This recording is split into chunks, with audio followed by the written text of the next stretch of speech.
koko rwose kutiga biragatsindwa. Ubu ndi kububwira Google kumva Geregwari. Ariko rwose ibintu birandenze kandi birantangaje. Mva nawe da ntushake kubikabiriza. Kuba nyine numvise nabi wasanga nyine ari ikibazo cy'ukuntu wavuze. Ubundi se byo tubyihorere.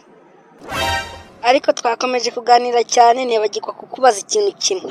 Ubundi muri makeya urambwira izina ryawe n'ahantu uturutse kugira ngo ngire icyo ngufasha. Okay, kukwibwira nta kibazo. Amazina yanjye banyita Mabibi.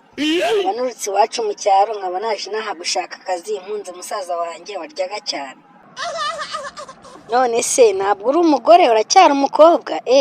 Kusazi iwanyu se bite byawe?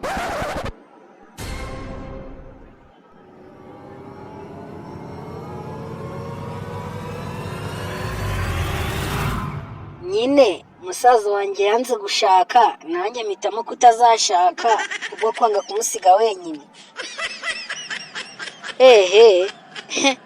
None se ibyo nibyo byatumye udashaka? None se kwanze kumusiga wenyine ukabuje inangaha uri urukumva ibyo bintu biri bushoboke?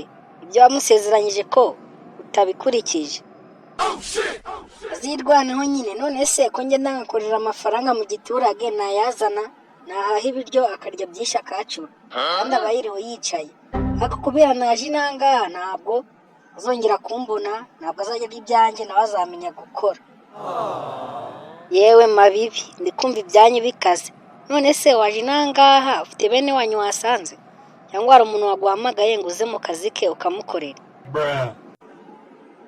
Oya da, inaha nta muntu n'umwe mazi. Naje kugira ngo ndebe ko ndi bubone akazi, wenda nagira umuntu ubona umuntu ushaka umukozi ahita nyitwarira. Ahubwo se nawe wandusha ngo ndangire?